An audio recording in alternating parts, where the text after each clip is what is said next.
경매수골 현미경의 치우입니다. 여미입니다. 자, 이번 시간에는 농지 임대차 계약을 체결하고 또 변경하고 등록하는 그 요건을 한번 알아보도록 하겠습니다. 자, 화면을 보시면 8월 18일부터 시행이 됐습니다. 작년에 농지법이 개정이 됐고 이제 1년이 지난 시점에서 시행되는 부분인데요. 첫 번째로는 지난 시간에 말씀드렸듯이 농지위원회 심의제도였고요. 이번에 이제 얘기할 부분이 농지 임대차 신고제, 이 부분을 지금 한번 보도록 하겠습니다. 자, 주요 내용을 보시면 지난 시간에는 이 농지위원회 부분에 대해서 말씀을 드렸고, 오늘은 농지 임대차 계약을 체결하고 변경했을 때 또는 농지에 이게 농막이라든가 축사 부분을 설치했을 때 농지 대장에 변경 신청해야 되는 부분, 이 부분을 한번 살펴보도록 하겠습니다. 자, 내용을 보시면 우리가 기존에는 농지를 소유하거나 임차를 했을 때 농지원부에 기재를 했었잖아요. 그렇지. 네, 근데 이게 농지원부가 없어지고 농지를 필지별로 관리하는 농지대장으로 바뀌면서 소유되는 부분은 당연히 자동으로 이제 농지대장에 등록이 되어 있는데, 임대를 하는 경우에 지금 이게 문제가 되는 부분이거든요. 그렇지. 소유가 되는 부분은 그냥 내가 무슨 일을 하지 않아도 등기가 되면 자연스럽게 농지 대장으로 들어가는 부분이고요. 그다음에 그 임대를 한 경우, 예를 들어서 농지은행에서 임대를 했다거나 한국자산관리공사에서 임대를 했거나 아니면 개인적으로 임대를 했거나 이런 부분이 있을 때 문제가 되는 부분이거든요. 그렇지. 이런 부분 같은 경우는 농지의 이용성에 있어서 잘 드러나지 않는 부분이기 때문에 아마 농지 대장으로 바뀌면서 농지 임대차 계약을 좀 더 투명하게 하고자 아마 농지 대장 변경에 의무적으로 등록하게끔 이렇게 의무화가 되는 것 같아. 그렇죠. 그래서 이제 우리 현미경 우리 회원분들 보시면 농업인이 되기 위해서 그 조건 중에 하나인 뭐 1000제곱미터 이상 경작이라든가 또는 330제곱미터 이상 비닐하우스나 시설물 설치해서 농업을 영위하시는 분들, 이런 분들 중에서 농지를 대부로 낙찰받아서 하시는 분들이 있거든요.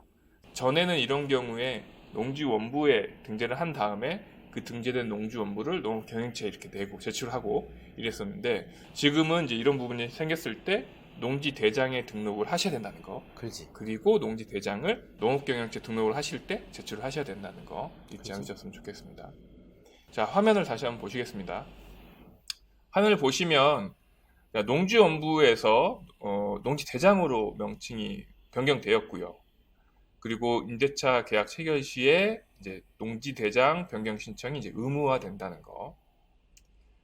자, 명칭 여기 보시면 공부 명칭이 농지원부에서 농지대장으로 이제 8월 18일부터 바뀌었고, 전에는 1000제곱미터 이상 소유한 사람만 농지원부가 만들어졌죠. 그렇지. 하지만 지금 이제 모든 농지가 농지대장이 된다는 거. 농지원부는 이제 창고로 들어갔습니다.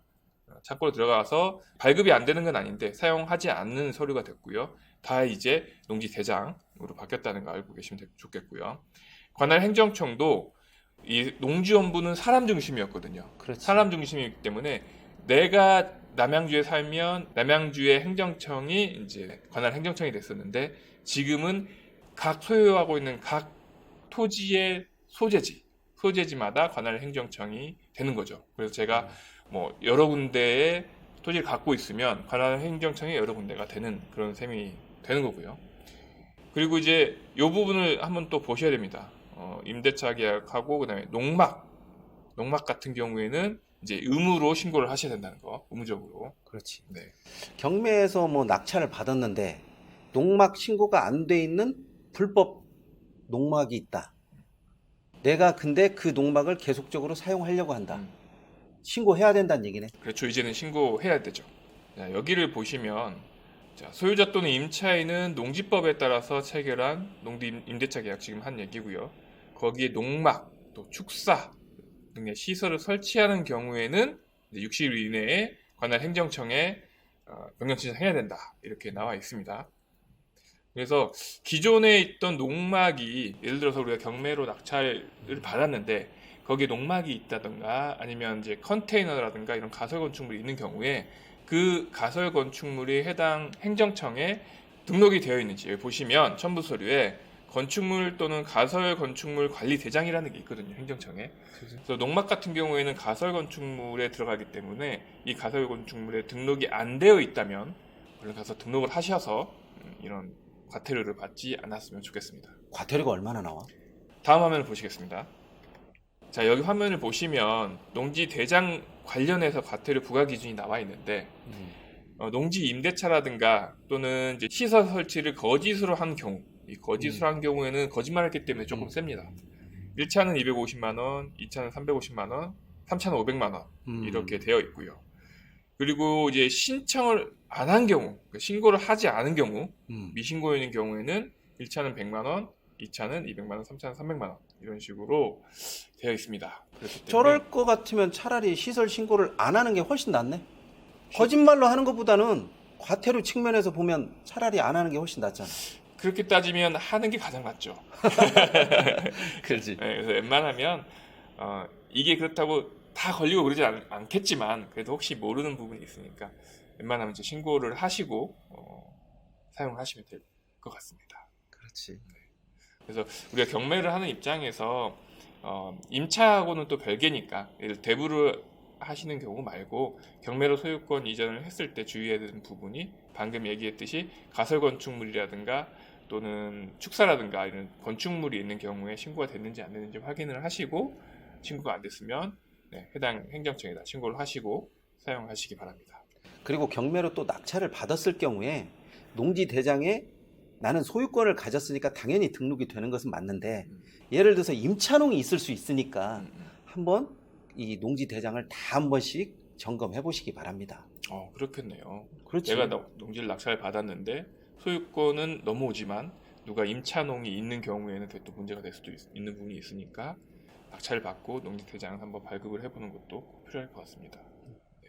지난 시간과 이번 시간에 올해 이제 8월 18일부터 시행되는 두 가지 항목에 대해서 말씀을 드렸습니다. 첫 번째는 농지위원회가 이제 심의를 시작을 했다는 부분이 있고요. 지금 두 번째 부분은 방금 말씀드렸듯이 농지 임대차 신고하고 그 시설 신고 이 부분을 지금 시행이 된 부분이 있으니까 경매를 하실 때 또는 우리 일반 매매를 할 때도 꼭 이 부분 잘 체크를 하셔서 불이익을 받지 않도록 하셨으면 좋겠습니다. 자, 이번 시간은 여기까지 하도록 하겠습니다. 감사합니다.